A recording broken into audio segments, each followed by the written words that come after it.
Talofa, and welcome back to the Behind the Lava podcast. I'm Spencer. I'll be your host for today. So happy to get back into the swing of things here after Thanksgiving. Hope everybody had some good quality time, got some good food in them. Um, Hope everybody's having fun, cheering for their cousins, getting ready for the playoffs. You know what I mean?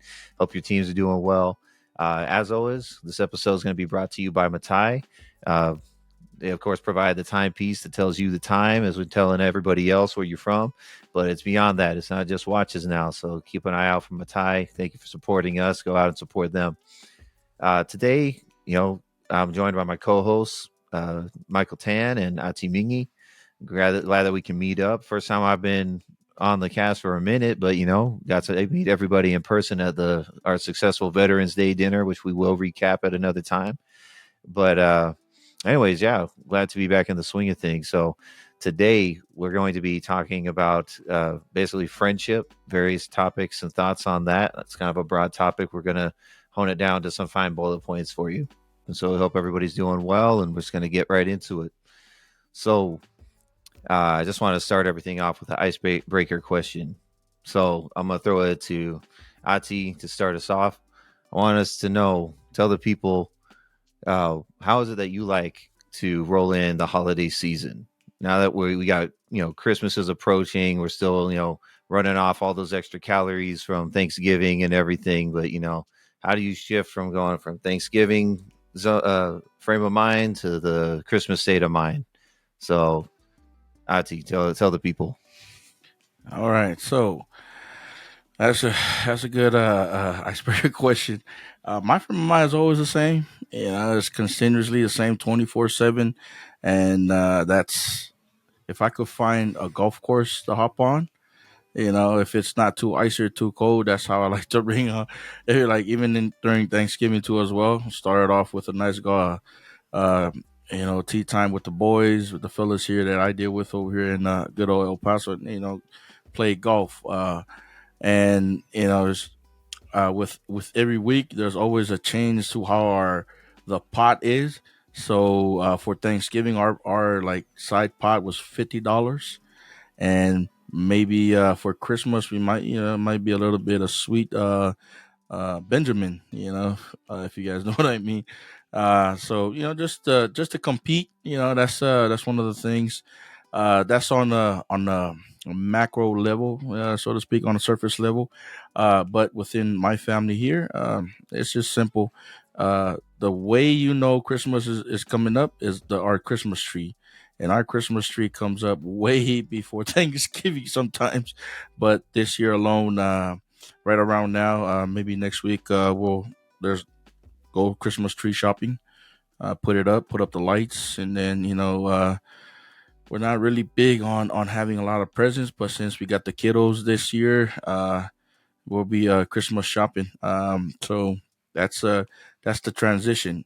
When the Christmas tree is coming up, that's how hey, that's we're bringing it in. We're bringing it in, closer to the holidays and especially specifically Christmas.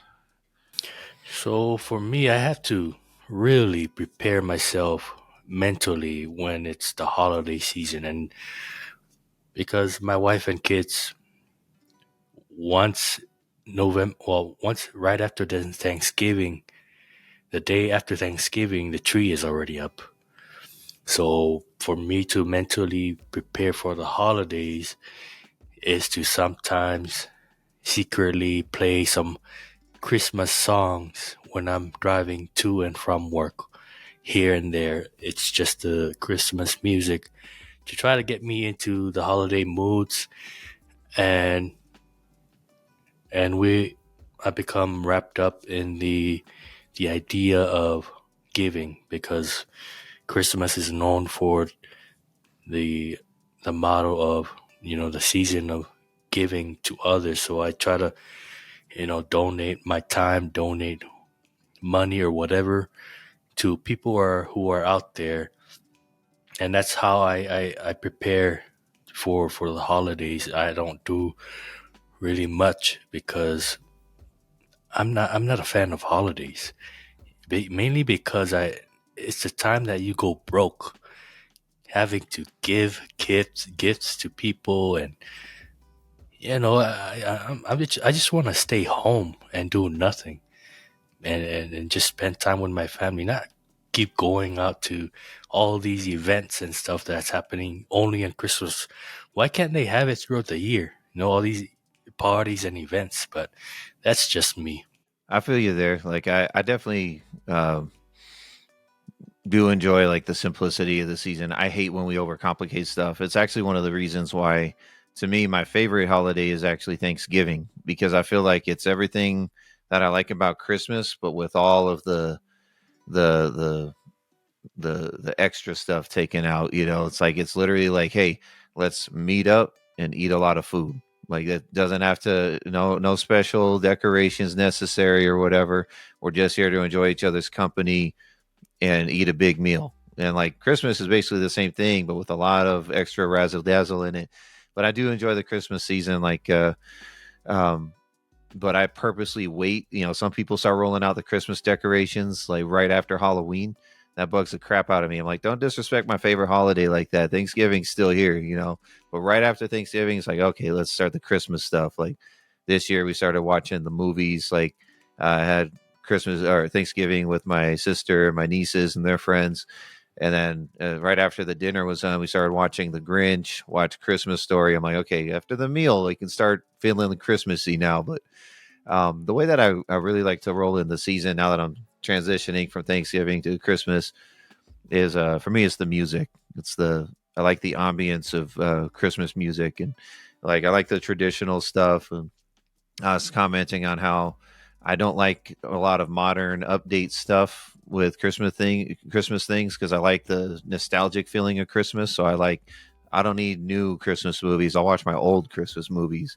I don't need new Christmas music. I'll listen to my old Christmas music. But nowadays I also like a bit of a blend with that as well, because like um my favorite Christmas music in recent years is there's this DJ named Cookin' Soul, and he does these hip hop like lo-fi remixes for Christmas music. It started with this compilation of the rapper MF Doom, if you know him or not. Like, rest in peace. But he has this like great monotone flow, and he laid that over like some old verses over Christmas beats made instrumentals made out of Christmas music samples. And so it's just like, and every year he seems to drop a few more. He's done like Christmas Notorious B.I.G., Christmas Wu Tang, Christmas with a Tribe Called Quest. It's like it's always got that nostalgic like lo-fi like Christmas vibe to it, but then you've got verses from these great rappers and stuff. So that's kind of a highlight for me. That's how I like to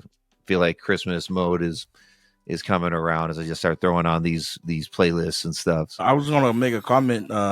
The best DJ mixers, for Christmas are the DJs from Samoa, man. You should hear it on the buses, back home, dude, man. Those guys mix like they'll take all the Christmas, sounds, and then just like do a mix, and it's just one of those oldies music back in the day, and just mixing with the Christmas, and that's what I one of the biggest things that I miss back home is just during the holidays. I was just gonna say that, but that's if you haven't listened to any of those DJ guys, Christmas songs, listen, look it up, YouTube 685 DJs, man, those guys are crazy good. Have you thought to yourself, I should probably get some life insurance for my family? If you answered yes, then you know perfectly well that you've never stopped thinking about it ever since.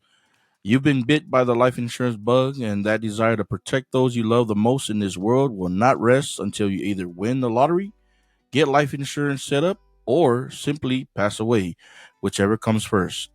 Until one of those three things happen, that feeling will never fade. So the question becomes, what should you do?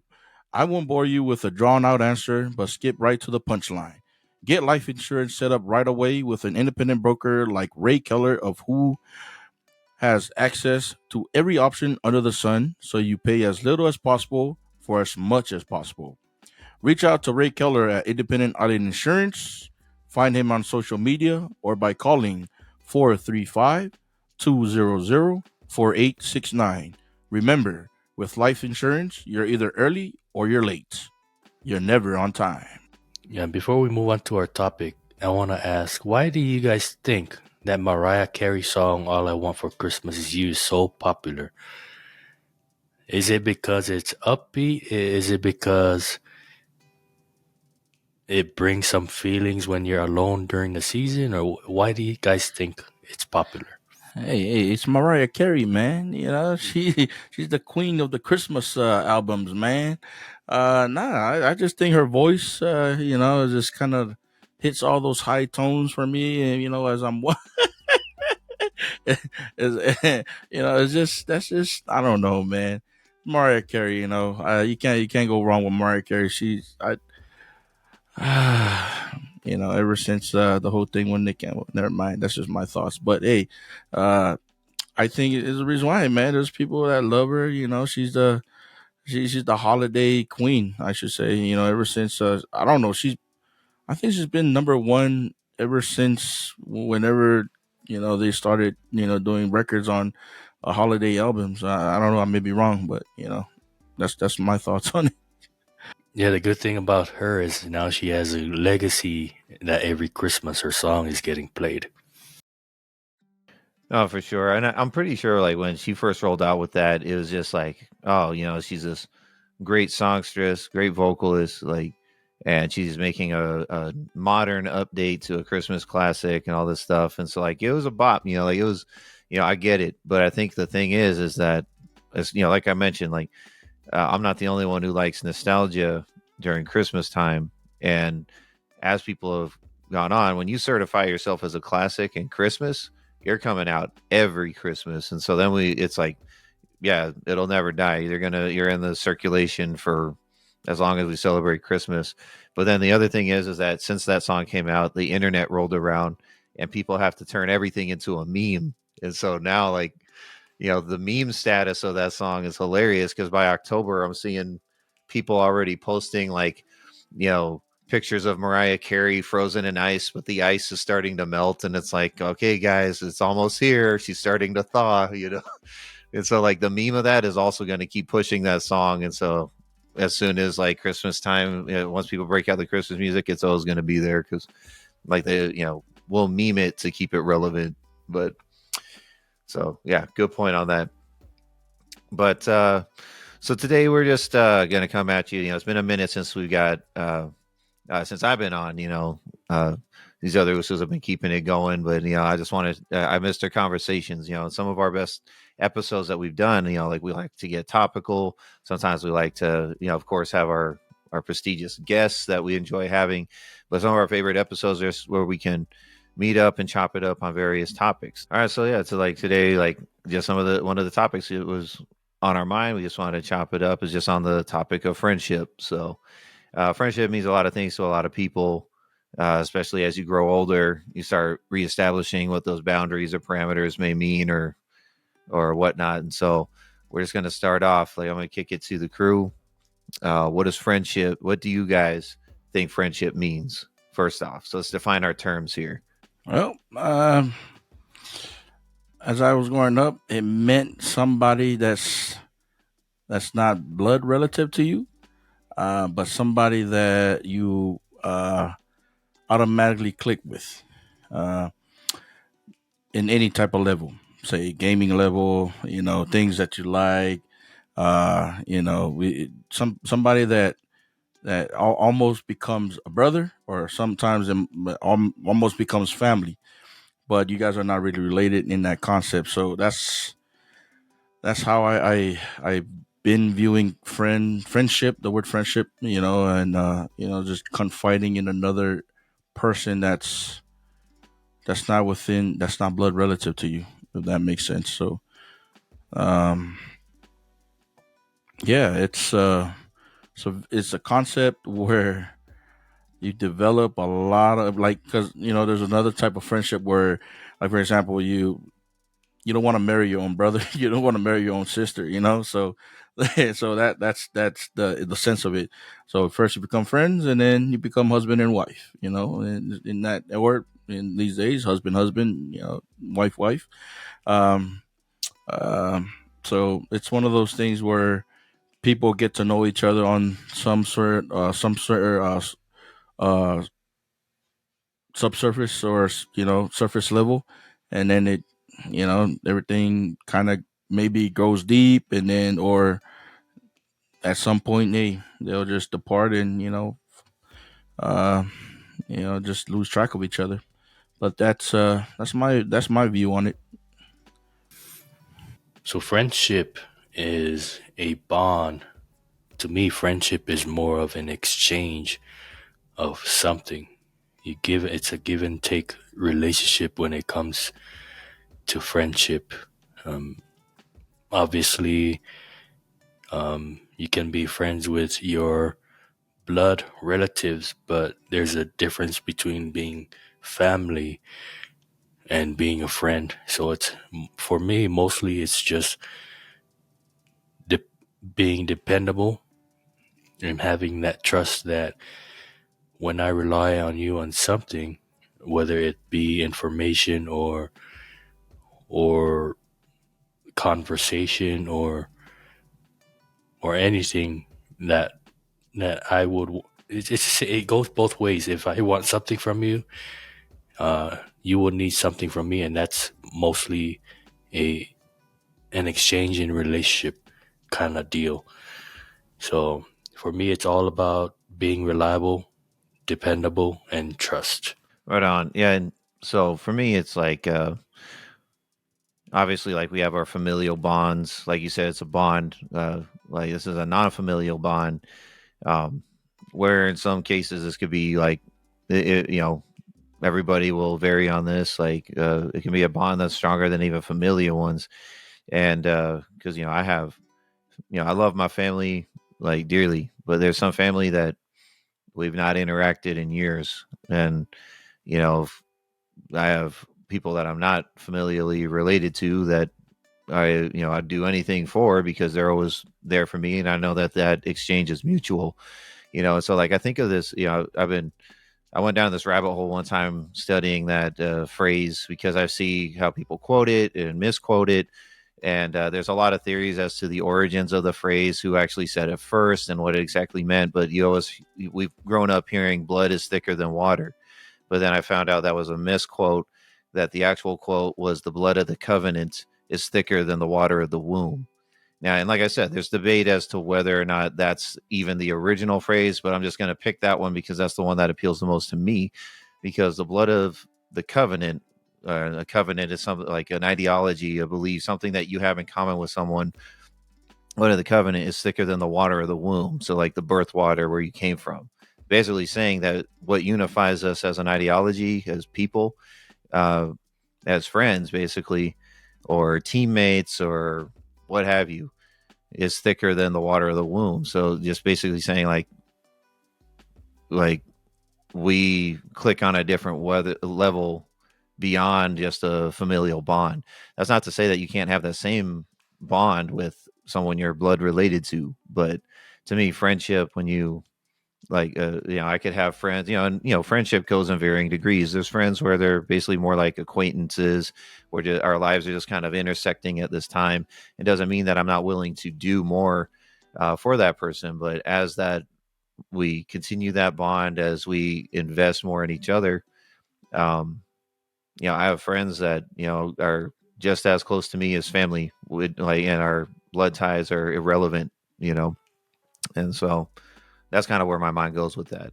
So now that we've established what friendship means to us, what do you think a healthy friendship should look like? So I can start us off on this because I think you know the unfortunate thing about friendship is that just like family, some people can exploit that, and they're like, you know what, this Spencer's a good guy. You know what, he's a big old softy. If I tell him that I'm in dire times, I need help, he'll help me. And what I say by exploit is like that is true. Like I am happy to help my friends, like because I could not imagine, let's say, I have a I'm living comfortable and my friend is struggling and there's something I could do to alleviate his struggle. Um, the point of our friendship is that I am here for you. I am happy to be part of alleviating that struggle. But if sometimes some people take advantage of this, like um, they might play up their struggle, or maybe their struggle is an ongoing uh, thing of their own creation. And by hitting me up to constantly alleviate their struggle, they're basically just having me enable them being in a perpetual downward spiral. And so I'm actually not even helping them, and they're kind of just making me a chump, and really have no intention to pay me back, which I'm not gonna hit up my friends to constantly pay me back. But at some point I need you to become independent again, because I can't sustain both of us all the time. But like I said, I'm happy to alleviate the struggles of my friends, but it's like, if it's an ongoing thing, it's like you're basically asking me to make you a dependent that I can't claim on my taxes. It's like, at some point I need you to, but I'll be at my low points too, and I know I have friends that'll throw that my way. But you got a healthy friendship basically needs to be one where you're positive that we're here to help each other, but we're not going to exploit each other's kindness either. I'm along the same lines as you. A healthy friendship is built on that trust that you wouldn't take advantage of your friend, and the same would go for with your friend towards you. It goes back to where I said an exchange, where hey, I'm gonna help you out. I'm gonna give you. I might pay for your meal or whatever, but I don't want anything back. So I'm gonna backtrack on what I said. So it's not the exchange. It's just not wanting something back after you've done something for your friend, and for your friend to not take advantage of you when you've done something for him. So yeah, I'm along the same lines as what Spencer did, and it's mainly that trust. It's, for me, it's just give, and not really take anything back from my friends. So that's what a healthy friendship would look for me. It's just I'm just giving everything for my friends, and not expecting anything back. I think it starts off with the capability of two individuals to forgive one another, and I think that's a healthy friendship. Um, I read somewhere that a healthy friendship is a toxic one. So I'm thinking about that. And I'm like, oh man, that does kind of make sense a little bit, because I've seen some friends are like, man, you're too toxic for me, but at the same time, I love it. Friends that are wild. Friends that go above and beyond to try to make you laugh. When you're sad, they pick you up. Stuff like that. But if you're not capable of forgiving your friend, that's one of the things that I think a healthy friendship should look like. Being able to respect each other in that sense, whether at the end of the day, hey, I did you wrong, and I apologize. It doesn't, like some people would just say the words, but if you're not being true to it, being authentic about it, then I think you're not a good friend, and you should really reevaluate your friendship. But there's been a lot of friends that I've come across in my time where I've kind of let them go, just because they did me wrong, and I'm like, all right, I'm just gonna leave it at that.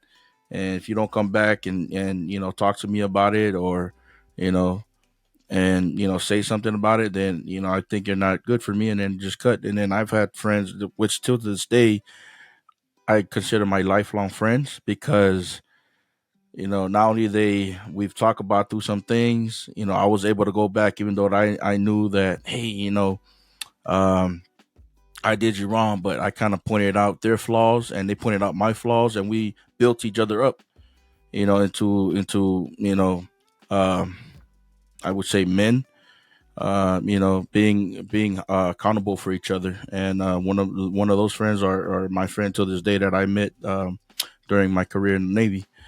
And he's still my best friend till to this day, and he's still back in Hawaii, and I get texts from him, and we call here and there. But yeah, that's at the end of the day, just being able to apologize, and that's a healthy friendship. Yeah, I don't have a lot of friends, but the friends that I do keep in touch with, we do have a healthy relationship. As in, once in a while, we'll text each other or message each other, even though I haven't seen them in a very long time. And it's basically just going back to that respect, where we're checking up on each other and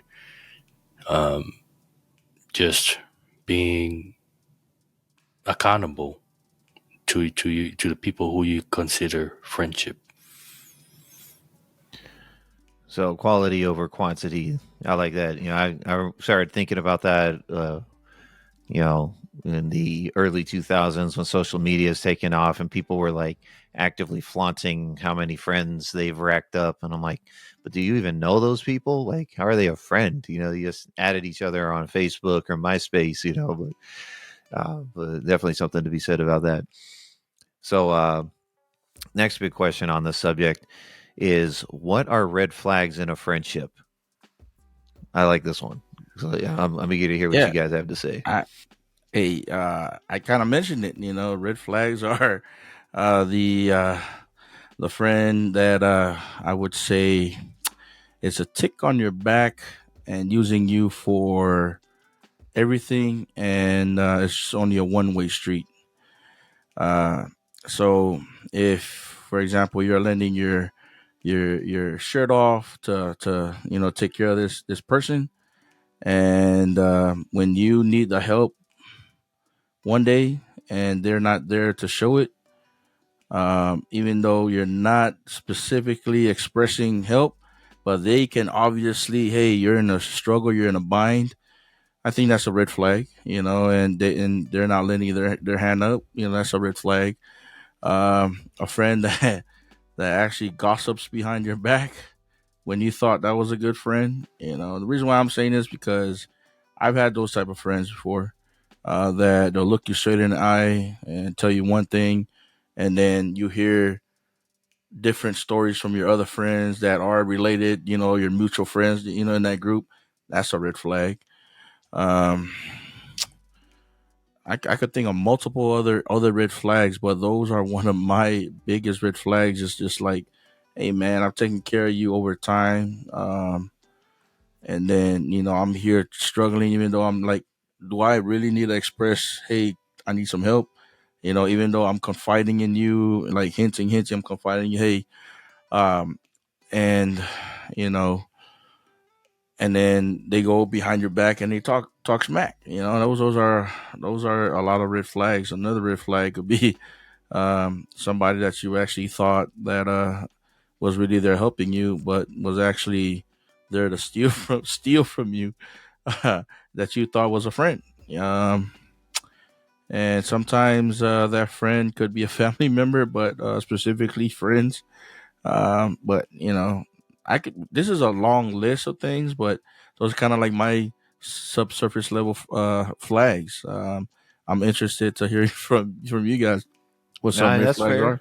We, Yeah, we we said flags plural, yeah. so you can name off as many as you want. One of my flags is when it comes to money, monetary, where people constantly ask for money. I'm not talking about the ones who ask here and there, but the ones who constantly ask for money. And when you deny them the money, you don't hear from them anymore. So that's a red flag, is when people ask you for money and then don't follow up or just cut you out, and you know that you cut them out. So we've lived long enough to be able to tell BS and shady people, and that's how I my BS meter goes up when I meet people, um, on online or in person. You can tell when someone is not genuine or has a personal agenda, especially when it comes to business, because I've come across that a lot, uh, especially at networking events. People trying to take you under their wing because they know that you'll become an asset to them, just basically just to use you. So I've come across that being in the business world, and I'm not naive anymore, because when I was a young adult, I wasn't aware of all the scams and the things that people try to pull, try to get what they want. So the red flags is when it comes to finances, and the other red flag is I've had friends who I've stood up for committing a crime. The evidence was there, but I decided to take their word because I asked them point blank, and they looked at me and they told me they didn't do it, but they went behind my back and told a different story to the people they victimized, and it made me look very bad trying to defend someone. So I learned my lesson. If someone does anything like committing a crime, even no matter how minor it is, I'm not going to stand up for them. I'm just going to back off and let it play. Mainly because it's very embarrassing when you stand up for someone and it turns out that they're not, the thing that they did was not good. It doesn't make them a bad person, but it just, it's just the crowd you're in. It makes you, Might make him a bad friend, though. yeah, it makes him a bad friend because they've broken that trust. So when that Red trust is flag. broken, it takes a long time for me to, I would forgive, but long time to rebuild that rapport and that friendship. So those are my two frags: money, and getting screwed the first time. There's a, I don't know if you guys ever saw this movie. Like, I love this movie since I was a kid. It's called House Guest. It starred Sinbad, and like in the movie, he's pretending to be this guy's friend because he's like ducking like debt collectors or from the mob and stuff like that. And um, like, but he's pretending to be this guy, and like he was his long lost friend and stuff. And they end up becoming real friends in the end. But there's a scene towards the end of the movie where uh, the character that Sinbad plays, Kevin, meets up with one of his childhood friends, and he says, that's your problem, Kevin, is that friendship is a give and take thing. But all you ever do is take, take, take, take, take." And he was just explaining to him why he was a bad friend. It's like, because it's give and take on both sides. And it's like, I don't mind giving, I don't need to take, but if all you're doing is taking, it's like, dude, I'm just an ATM for you. But so that's It's what the funny. thing is with Oh, money. Oh, go ahead. no. Go ahead, and then I'll ask. I was just gonna say because like with money is like I don't. It's one of those things where you can come off as petty, like I care about the money more than my friend. I'm like, no, that's not what it is. But what is this money? This money didn't come out of nowhere. I had to work my butt off for this money. It's my time that I will never get back. It's labor that I exchange. It's labor and time that I exchange to get it. And you thinking that you can just, and so this money is just a physical representation of that. So you having disregard for where my money came from is disregard for my time, my work, my effort. It means that you don't care about my struggle even to get to that point. um and that's what, to me, it all comes down to. It's like, it's not because I care about the money. It's just that I can't constantly work on improving my situation if I'm always trying to just sustain yours. That's why it can't be a monetary thing in the long run. What were you going to say, Ati? I was going to make a comment because you brought up Sinbad. This is so off topic, but have you guys seen Shazam? Was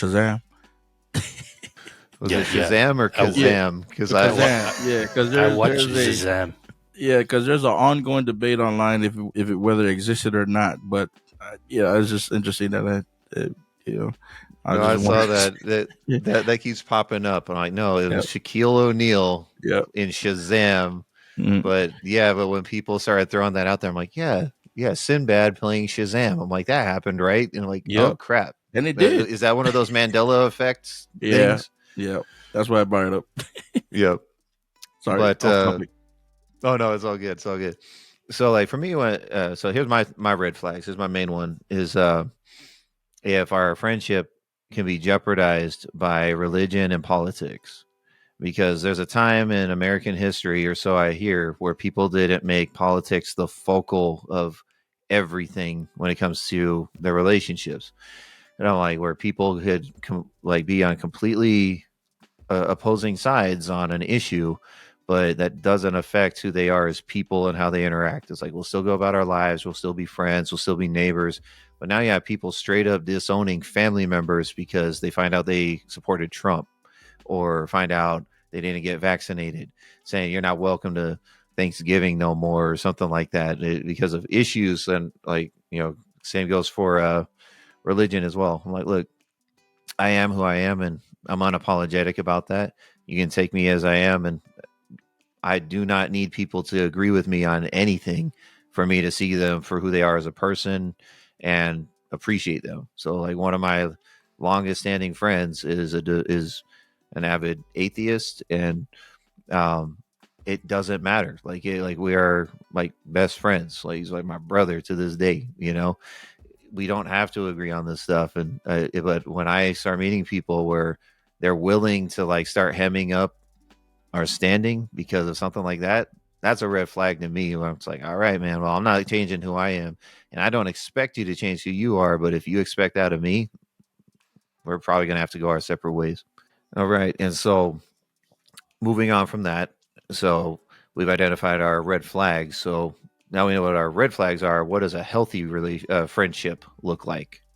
I almost said relationship there because these questions could be kind of interchangeable, but you already started out. Hey, friendships lead to relationships, so it all fits. Slip of the tongue. Well, a healthy relationship, healthy friendship should look like two individuals or three or four, depending on your group, being able to the joke together, poke fun at each other without even getting mad, sharing discussions, agreeing to differences, being able to acknowledge each other, and understanding that sometimes being the biggest guy to say I'm sorry, or at the end of the day, that's what the healthy friendship looks like. And it might even develop, like, develop into something bigger. It started off like at the back in the day when you were at a kindergarten, you're sharing lunch, and then going into high school, you guys join the JRTC, the football, and then later on in life, that's your best man at your wedding. You know, that's and then later on in life, that's your godfather. To your son, to your daughter. Stuff like that. That's healthy relationship. That's a healthy uh, friendship should look like. The ability to see each other, confide within each other, all the secrets if it need be. Like for example, I there's some stuff that I don't tell my inner circle, and I tell somebody that's outside of my inner circle, i.e., my best friends, so to speak. If that makes sense. So, you know, those are some of the things that like I kind of cherish with the friends that I have now. Those bonding moments. So that's what I see. There's a meme that goes around about that every once in a while where it's like when you accidentally tell a joke that was meant for friend group A to friend group B, and then friend group B is all looking at you weird because no, that's true. Like you've got your inner circle, you've got your different affiliations. Some groups of friends may know one thing about you that the other friend group doesn't mean you're hiding who you are. It means like they just know you for different things. And so but no, that's totally a thing. I don't know why Ati took all the answers. I think he has a cheat sheet, reading from a cheat sheet right there, taking all the answers. But for me, a healthy friendship is when you're able to get together and chop it up. Like I remember back in the day when I was uh, doing a lot of the the sipping on the Kool-Aid stuff at the bars and stuff, or even at a garage. I would just sit, relax, and chop it up with the guys I was with when I was in the military. And for me, a healthy relationship is being able to just let loose and talk about whatever the going on in the world and within your life with the people that you trust, that you're able to trust. So that's a healthy relationship to me, whether it be in a garage, in a fight cover, chopping it up, or here online, just being able to be there for the people that you care about. So for me, having a healthy relationship is like being, or see, there I did it again. I said for relationship instead of friendship. Healthy friendship is that basically the inverse of what I said earlier, that we can look past religion and politics and just appreciate each other for who we are and what we bring to the table. Now, what do we bring to the table?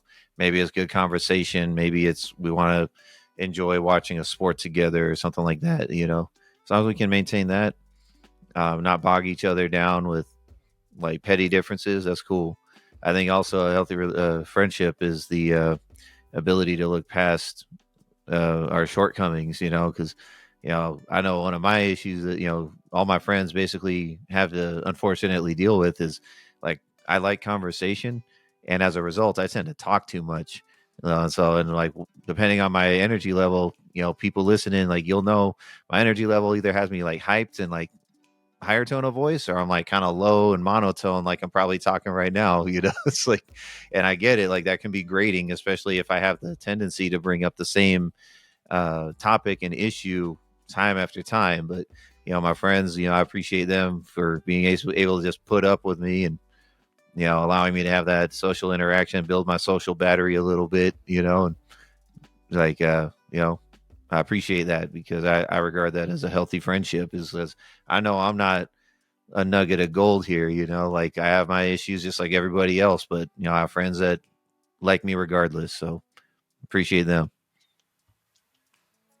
So Yeah, there's individuals in your life that you just automatically click, and soon, maybe a year from now, when you guys are the tightest bond ever. And those are unique relationships that we should continue to cherish if need be. So I that really resonates with me because a lot of all of my friends that I have are geared towards different organizations, like military, friends from the military, friends from your childhood, just different stages. So yeah. So how do you guys think your friendships have evolved and changed as you grow up or grew up and moved through the different seasons of your life, whether it be military? I don't think any of us had a college phase, but your early career and up to now. I think I kind of alluded to to answering this question, but like how when I was mentioning like, hey, there's different stages in your life where you just pick up friends automatically. Like in the military, that's a different phase from when you were in high school. You have your high school friends, your friends from the you grew up with, and then you meet up new friends. So for me, I think as I was growing up, I kind of found out that a lot of the friends that are like you kind of build friends based off of like how like I would say friends with benefits. No, in a sense where like no, no, I mean in a sense of like how we could like network, how we could like help out each other. How we could continue. So in the military, of course, are your group of friends that pretty sometimes are your coworkers, unfortunately, and you have to deal with the day ins and day outs, so they become friends with you, your family outside from your core family. Um, and for me, like for example, just recently, just last week, I was attending a Wounded Warrior program here in up there in Utah, and I've gotten the opportunity to meet 15 other individuals that I've never met in my life, different ages, retirees, and I've grown to actually see these guys as like men that I could rely on if I need to call them. Like we started a group chat, and we're like the I've never so at the end of interesting thing at the end of our five, it was a 5 day event held in Utah, and at the end of the event, we were at one of our assignments at the beginning was you were given a name of a secret warrior, and you were to pretty much kind of stalk this person throughout the whole week, try to see what that person is about without letting that person know, hey, I'm actually, stalking you to see who you are and what you're not. So one of the guys that my secret warrior was a guy from Jamaica, and he really loves to cook. He was in the army, um, single father, and has loves his kids. In the beginning of the week, he was kind of standoffish. He wasn't really approachable, but came to find out throughout the week that he really wanted to be approachable. Those were one of the things that he wanted to work on while he was there, was being able to be approachable, because he felt that a lot of people didn't were intimidated to approach him. And slowly he broke his barriers down when I really got the chance to talk to him. And this guy's really, he was really cool.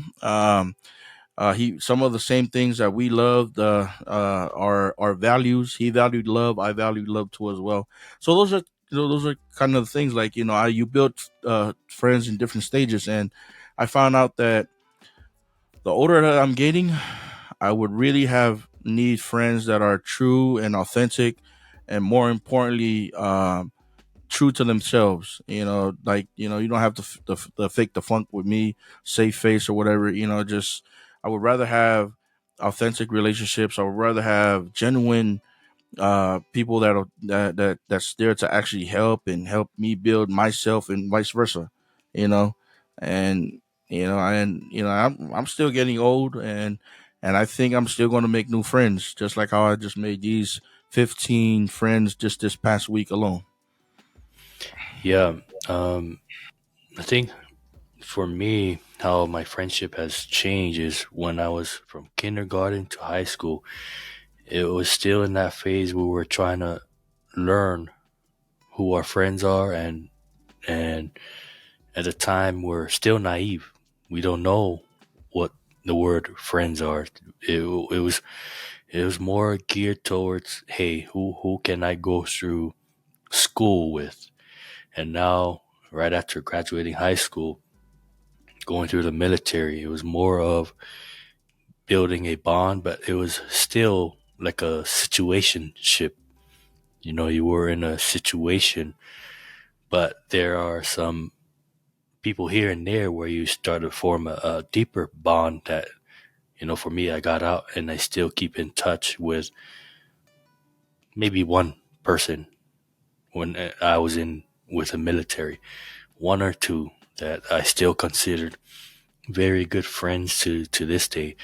But even though I made a lot of friends in the military, there's not a lot that I kept when I left.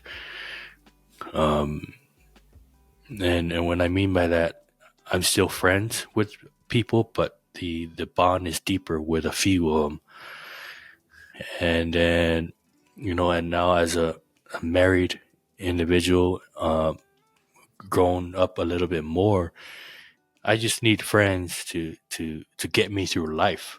That's basically what it is for me. Friends who I can rely on, and what Ati mentioned before is being genuine. That's all that matters to me, is being authentic. Nothing else really matters as long as I know you and you know me, and there's nothing that and I know that you're not gonna screw me over. So basically, just getting through life as an adult, and and I'm pretty sure I'll make more friends, but that's how I see my life as, is the early years, learning about friendship. The mid is about trying to figure out your life in your career, and then now I'm not. I'm probably still in the middle phase, but I bet a little bit when we're down the line in the 40s and stuff, that's when you find out your long life friends, you know, who are still riding with you.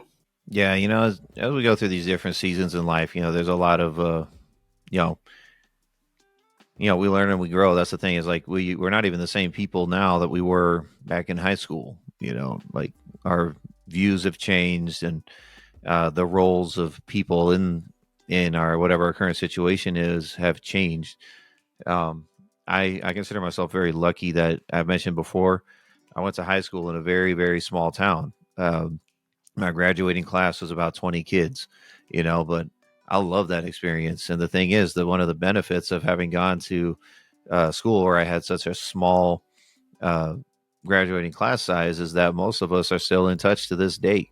And even if we don't reach out all the time, we see each other's posts on Facebook, so I can kind of keep in touch, keep track of my friends. And, every once in a while, if one of them's going through something and we're still close enough that we'll put the word out. It's like saying, hey, so and so needs help with something. And we're still close enough that we'll pull together, that's a valuable thing. But and because I said, that's kind of the benefit of coming from such a small town and having a small class, is that the bonds that you had, like, you don't have to lose your mind keeping track of 100 friends after graduation. Like it's all self-contained basically. But like you said, like you approach things differently. And I think one way that I've changed is I've been more open to like just casual friendships before, because I used to be very standoffish. Like, oh no, I just have my tight inner circle and want to keep my friend group small. Now I'm just like, look, we're both going through this. I'm here for you, etc. Like just the other day, I was watching.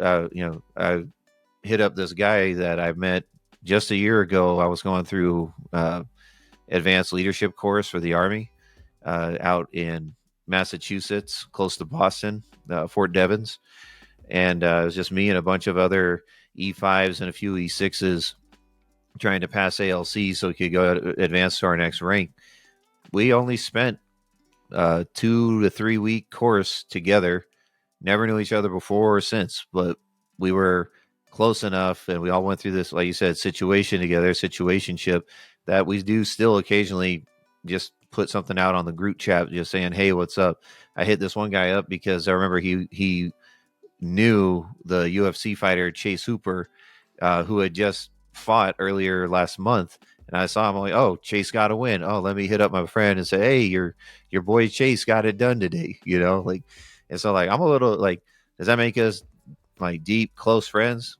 No, not really. But I'm like, I don't need to overthink that either way. I'm like, look, basically, like, uh, I'm more open to being like, hey, I'm all in. Like, until you give me a reason to dislike you, I'll probably be like just defaulting to seeing you in a positive light.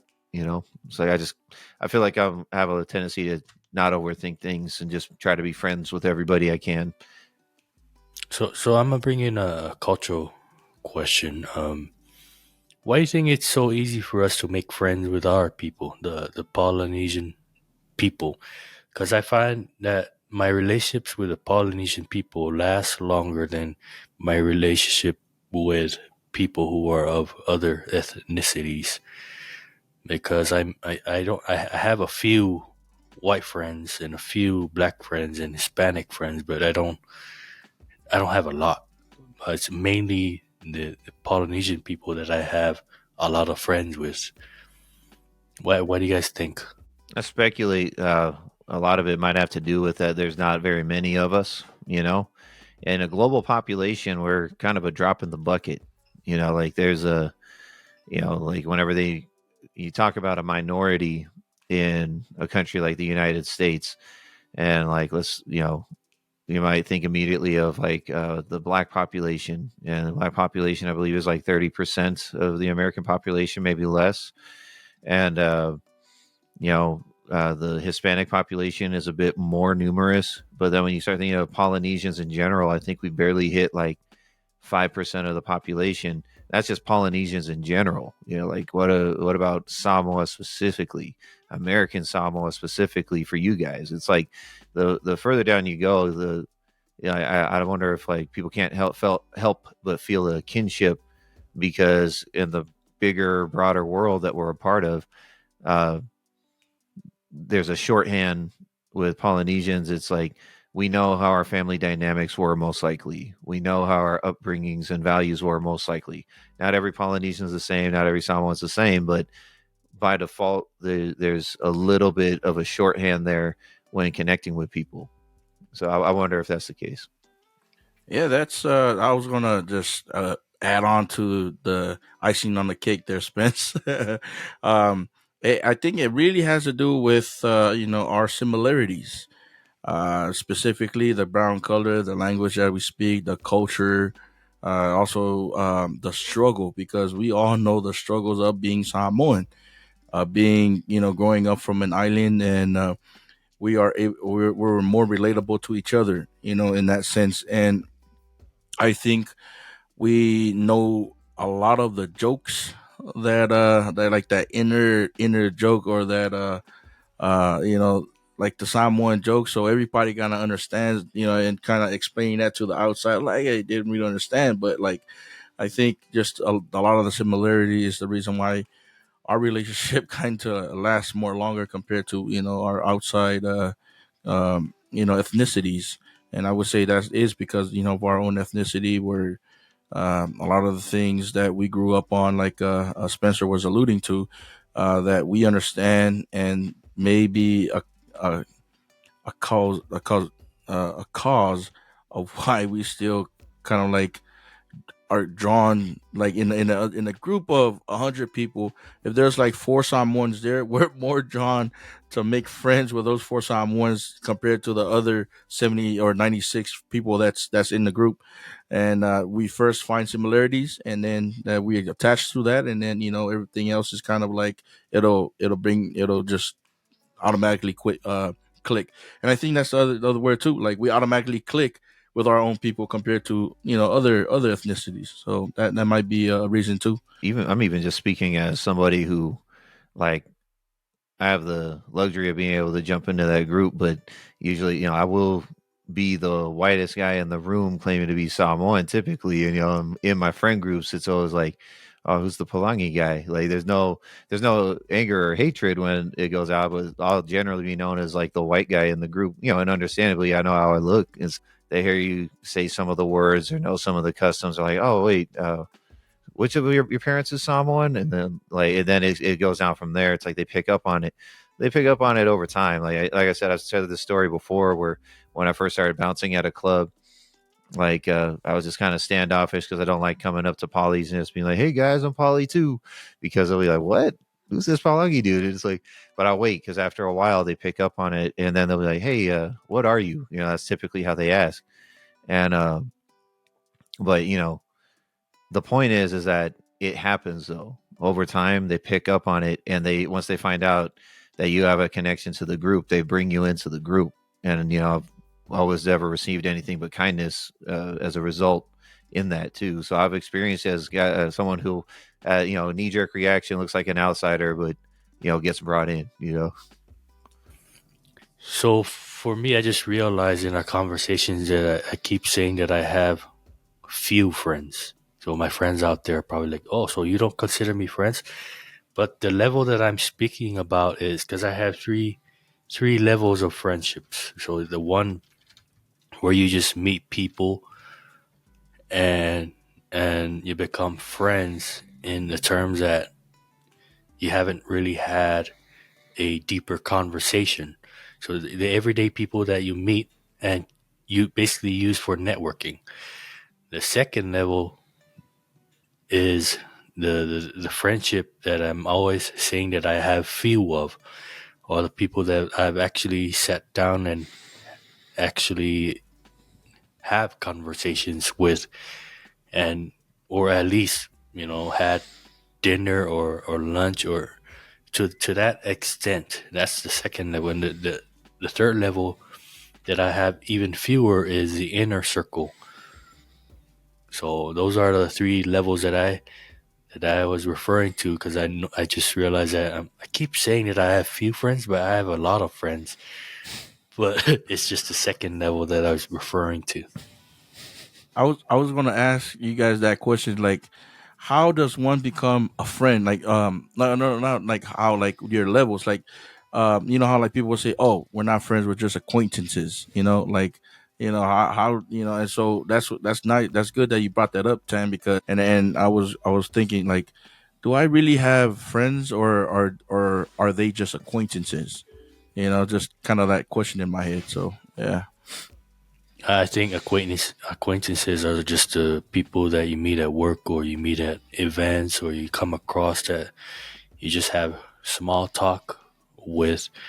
And then the next level would be the people that you've shared a meal and talked to, but you haven't shared your secrets with. So you can be friends, but you're not going to bother giving them details about your life, or basically take a bullet for them, because I wouldn't take a bullet for someone who's on my second level friendship. But the inner circle, which people would call best friends, which I don't believe in the word best friends. I only have very good friends. I don't believe in the word best friends. But the inner circle is basically people that you depend on, that you rely on with things, a lot of things in the aspect of your life, that you can trust your family and your kids around, that you could trust that when you ask them of something, they'll come through. Can Glad to be in the inner circle. Thank you, Tan. For sure. But I just wanted to ask, do you want to elaborate on that? Like, I'm not pushing back. I just want to see if you want to allow us some insight. Why don't you like the term best friends? I think I don't like the term best friends, because I don't want to single out one individual, because I have many individuals who are who I considered, best friends. Uh, I don't know. It's just more of a feeling that I have. Like, if you're a best friend, you should be living with me. But that's not the case. My best friend, the only person I consider my best friend is my wife. So the term, I'm not going to hand off that title to anyone but the person that I'm living with, who's dealing with me 24/7. So yeah, that's my definition of why I don't use the term best friend. Or the only best friend is my wife. I'm glad you corrected yourself, brother. Yeah, I was gonna say, nice recovery. I could hear Samantha opening up the wooden spoon drawer right now. But uh, no, I get where you're coming from though, because like sometimes I don't like using that term as well because it almost becomes exclusive.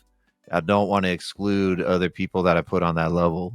So I'm like, or it's almost like a term that loses meaning. Like people throw around the term goat, like greatest of all time, like for lots of stuff. Like I'm an MMA fan, so I watch MMA. People are like, oh, GSP's the GOAT, John Jones is the GOAT, Khabib's the GOAT. Like, they're all the GOAT. And I'm like, the point is that there's only one greatest of all time. And now you're saying there's a GOAT list. And it's like, so no, only the one person at the top can be the GOAT, And so when you say the term best friend, it's like, well, who am I cutting out? But I'm like, look, I have multiple people that will put on that level. So it's like, look, all it boils down to is like, you're my brother to me, or not. Are you bullet catching status or not? That's a good way to put it. So, anyways, thanks for hitting us with that. So I want to kind of wrap things up here, but I want to leave it off with us touching on another friendship related kind of scenario, because there's this phrase, you're the sum of the five people you spend the most time with. I want to know, what do you guys think of that? Is that, so you, or there, like, to me, it makes me think of that other quote where it's like, show me who your friends are and I will show you your future, or something, because the people that we allow into our lives, that we basically put on a status where we value their opinions, value their approvals, etc., that will actually disrupt the course of our own life in order to help out. That's as we've established, those are friends. And so, what do you? How much uh, stock do you put into these phrases? Show me who your friends are. I will show you your future. Or you're the sum of the 5 people you spend the most time with. Like, what are your thoughts on those? To me, that question is like a social construct to make people question the group that they're in a way. Um, I don't really believe in it because every individual, to me, I believe every individual forges their own path, and it doesn't mean that whoever you surround yourself with, you're the byproduct of that, group. But I kind of understand what it means, in a sense where, hey, if you're in a group of 5 and 3 of your friends are rich and 2 of you are not, you know, and the consensus is, oh, you're going to be wealthy because those 3 are going to help those 2. And they can also flip the coin, and 3 of those friends are burglars, or they steal, and then the other 2 is going to end up stealing. So that you are who you surround yourself with, if that makes sense. To me, um, it's I love the question, but at the end of the day, I'm a firm believer that everybody has a choice, and that phrase doesn't define who I am as an individual. My friends don't define me as an individual because I make my own choices. I decided to become friends with those 3. I decided to take up the gun. I decided to make that choice to stay home and not go with the other 3. I decided to put my name on the paper and join, not my friends, uh yeah, that's my thoughts on it. It's an individual thing. I don't believe in social constructs, if that makes sense. And so, yeah, it's an individual. You make your own choices. You were put in on this earth with your God-given rights in your life, and you are the captain of your life. So your decisions are your own. Yeah, it's more of a motivation for your mindset when you hang out. It's just like in business, you hang out with friends who are in business, you become a business owner, and they say you hang out with people who are millionaires, you become a millionaire, which is probably not true. I don't think it's true because I hang out with people with a lot more money. I'm still broke. So one of the phrase that I like that is by Winnie the Pooh. So the phrase goes, "A day without a friend is like a pot without a single drop of honey left in it." So that's the phrase that I live by is trying to get that honey, get that drop of honey to to make myself all happy like Winnie the Pooh when he gets the honey from Winnie the Pooh is also always chasing after the honey. So yeah, I don't really live by those kind of phrases, mainly because I don't like to define myself with the people that I mingle with. I'm along the same lines. I make my own choices, and whether that choice benefits me or the people around me, it's still my own individual. Shouts out to President Ping out there. No, I'm just kidding. So, the uh, actually, when you were talking about, hanging out with rich friends doesn't exactly mean their habits will rub off on you.